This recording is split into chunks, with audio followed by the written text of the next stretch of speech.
Hello, this is Colleen Pearl, the Cool Crone, and welcome back to my channel. Today's video will cover the astrology that happens between the new moon in Pisces and the full moon in Virgo. Okay, so this video will cover the astrology from the new moon on March 2nd to the full moon on March 18th. So let's get started. We will talk about the planetary ingresses, the retrograde planets, and all the aspects happening between March 2nd and the 18th. As far as planetary ingresses go, we have a few. On March 6th, Venus and Mars together will enter Aquarius. Now, Venus and Mars have been marching together from Capricorn into Aquarius for a little while now. So we have been talking about this Venus-Mars conjunction on every video since, I guess, the end of January. And it's a really important aspect, and we'll talk about it again today. On March 10th, Mercury will enter the sign of Pisces, giving everybody a little bit different way of thinking about things, but it only takes a little over 2 weeks before Mercury will then enter the sign of Aries. So Mercury is zipping through Pisces after having been very slow when it came out of retrograde in February. On March 20th, the Sun will enter Aries and we will have our spring equinox. So now we're going to move on to the retrograde planets. Big surprise, there's no retrograde planets. Yay! I don't think there's anything retrograde until Mercury goes retrograde in May, and I believe it's May 10th, and it's going to be there until the first few days of June. I'm going to say June 2nd it stations to go direct, and so we don't have much to worry about until May.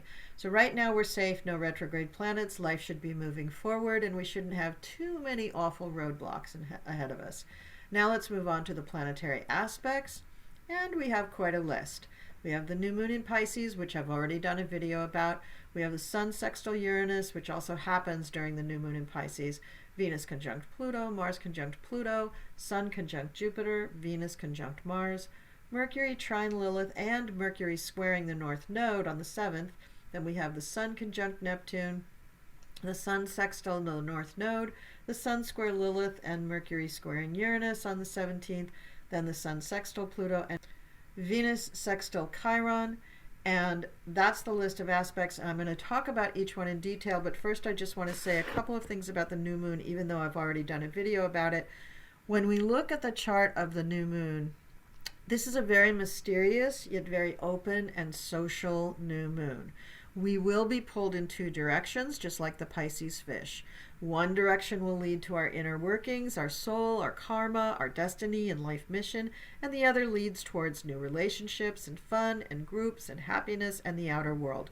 It's important to try not to address both of those at once, but you can have a social outing and then come home and meditate. It's that simple, but believe me, the energies will not seem so during that new moon. So be sure you see my video about the new moon in Pisces. It's up right now on YouTube. And let's move on to the Sun sextile Uranus, which actually does happen on the same day as the new moon. So this might be repeat information from the new moon video. It's a very exciting time where you may meet unusual people and have unusual encounters. This could cause you, either because of the unusual people you meet or because you're in an unusual situation, this could have a tendency to change your perspective on life in some area, or it could also lead to revelations about yourself. Your intuition is very high, so you'll be making decisions very quickly. You'll have flashes of insight, and you're bound to meet unorthodox people. So be open to inspiration and new thoughts and breaking old habits, because this aspect is really good for all of that. And then on the 3rd, we have Venus conjunct Pluto. So this means that you will be able to attract people and be attractive to people. You'll be more interested in love and affection, almost to an obsessive point, but try to keep yourself on the light side. You may be able to really manipulate people now and persuade people to your way of thinking. So just be careful that you're not doing that with a nefarious agenda. These are powerful energies and you don't want to take advantage of them in the wrong way. We also have Mars conjunct Pluto because Mars and Venus are conjunct for about 2 months. So this will increase your energy towards ambition and sex and the lust for power. Also on the 3rd, we have Mars conjunct Pluto, because Mars is also conjunct Venus, and conjunct means that they're in the same place, basically, or they appear to be in the same place from our perspective on Earth. Mars conjunct Pluto will increase your energy towards ambition, your energy that you want to put towards, and your desire for sex, and your lust for power in general. It's a very powerful energy. It can also, though, lead to anger and even violence. So you do want to be careful about that. Hold back on selfish actions and use this energy to succeed at difficult tasks independently. If you use this energy on the 3rd and even the 2nd to work independently rather than in groups, you won't have the tendency to get into arguments, because there won't be anybody there saying, oh, you're doing that wrong or whatever, disagreeing with you in some way. This is also a creative aspect, and you have Venus there as well. So lots of creation energy to create something new. And Pluto is transformation. So use this energy also to work on yourself. And then let's go to the 5th. We have the Sun conjunct Jupiter. Now the Sun has been conjunct Jupiter for a few days at this point. It was conjunct by the time we got to the new moon, maybe even the day before. So you will be feeling this energy for probably at least a week, I would say. And this gives you a lot of optimism. It gives you confidence. It makes you feel happy and just a general feeling of well-being. So this is a very good time for you to try to do something big, to grow something, to start something new, whether it's a personal thing, a professional thing, or a spiritual thing. The possibilities will be endless, and generally things will turn out very, very well for you. And then on March 6th, we have Venus conjunct Mars. We're talking about that again. It's that way all through the month, really. But Venus enters Aquarius on the 6th, and so does Mars. And so this gives it a slightly different flavor now. We're going from Capricorn into Aquarius. So Capricorn is a cardinal sign, and when Venus and Mars are in Capricorn, they're looking for things of status, things that make us feel more important, things that will elevate us as far as financial gains and such, or really great health. But in Aquarius, it's a little quirky. It's kind of jealous, it's kind of possessive in Aquarius, but it's also got an airiness and an aloofness and a feeling like, I don't really need you, but yes, I don't want you to have anybody else, that kind of thing. So it's the airiness and the fixedness of it all. It's just a combo that leaves some people kind of scratching their heads and wondering what's up. So don't be surprised if your ability to attract people, or even the people you've already attracted, start to act in a different way and react to you in a little bit different way because of this sign change. Venus in Capricorn, really a material girl, and Venus in Aquarius, not so much. In Aquarius, you want things that make you feel unique, not rich. You're not worried about that. You want to be seen for the individual that you are, that you think you are. You may be possessive, a bit jealous. You may be actually somewhat traditional when it comes to relationships, believe it or not. Venus in relationship fools you every time. She wants to be able to talk to everybody and to flirt in her own intellectual way, but she really just wants love like the rest of us, and she really doesn't want you messing around with anybody. She won't put up with you being jealous. It's okay for her, but it's not okay for you. And she'll just come back with, well, you trust me, don't you? So you said that, and I said that. I loved you, so isn't that enough? What more do you want from me? So Venus in Aquarius is really odd. Mars in Aquarius also is going to amp up the sexual attraction and things, but in a slightly more intellectual way. You would think that Venus and Mars in Aquarius would be more like, just love the one you're with, do whatever, but actually they are possessive and opinionated. So what we love at this time is sparkling conversation that surprises us and keeps us intrigued. And as to those socks, well, darling, if you're looking at his ankles, then you're already in love, because ankles, that's a part of Aquarius. Now, Venus conjunct Mars, again, you just want to be coupled up. Your desire to have another person in your life is very strong. You're exuding that certain something that announces it to the world. I'm sure your pheromones are on a 10 or a 12. It's a very primal urge. It's not a passing fancy. And remember that Pluto is involved. So whatever relationships you start now will be quite long lasting, maybe the rest of your life, and very committed. You'll be sensual now. You'll be very tender now. Your sex appeal and passion are on high. This is making you very attractive to potential partners, but it could be expressed as just you having a lot more social activity in Aquarius, or you could actually meet your real soulmate. So it's very creative. So, whip out the paintbrushes, start being creative, start doing artistic things, and see what happens. And then we come to the 7th, which has two very interesting aspects: Mercury trine Lilith and Mercury square the North Node.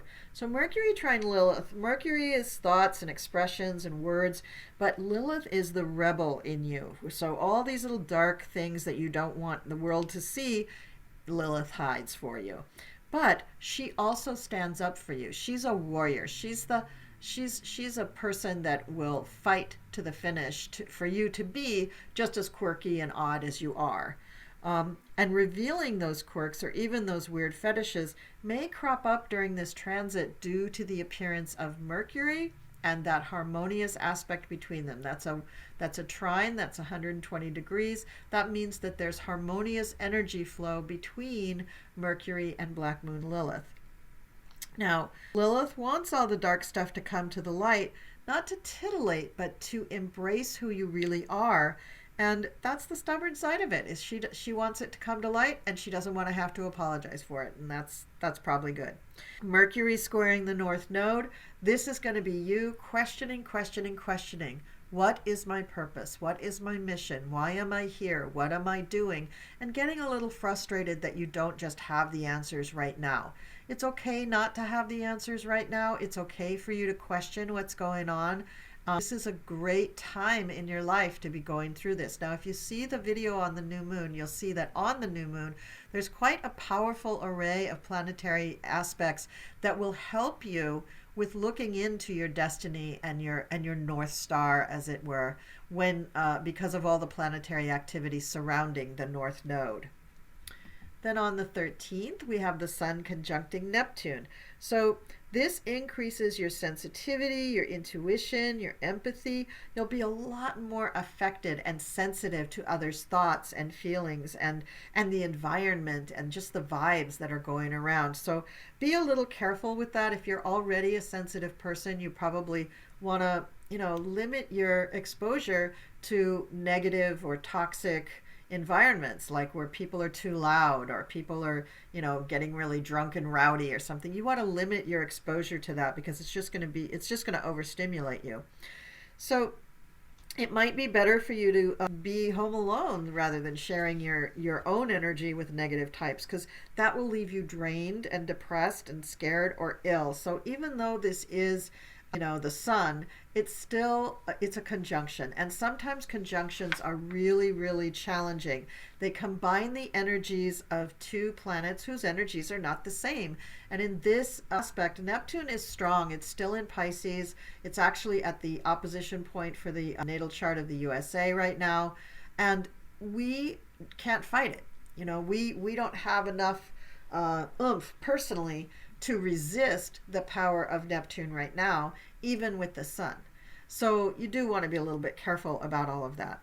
Even if you're really caring and compassionate right now, your compassion and caring may be seen as a weakness in the eyes of certain people who want to take advantage of you. This could even be like salespeople, but especially, nefarious characters like loan sharks and drug dealers and psychic vampires. So your interest in the spiritual world will be stimulated, but again, you're going to be susceptible to false prophets and conspiracy theories, so you want to be a little bit careful. Set boundaries. Setting your boundaries will allow you to enjoy a sense of togetherness with your loved ones, and you may benefit from joining or learning more about like environmental, charity work, social groups, community work, stuff like that. Spiritual and occult subjects like astrology may be better understood under this transit. At a more mundane level, this is probably a good time to just go to a movie or read a good book, a good fantasy novel. You will be able to improve your self-esteem if you use Neptunian things like cameras or mirrors or do artwork or use your imagination somehow. Because that energy, as I always say, the energy of the transit has to go somewhere. And if you have planets that are sensitive to these degrees, you need to work them out. Now, this would be around 22 degrees of the mutable signs. That's where it's going to be most acute. So 22 degrees, a few degrees, give or take, is going to make you sensitive to this particular transit. Then on the 16th, we have the Sun sextile the North Node. So you may find yourself in a situation where you can share a talent or skill that you take for granted, but may be very, very valuable to the person with whom you share it. And this is a clue to your destiny and what you're really here for.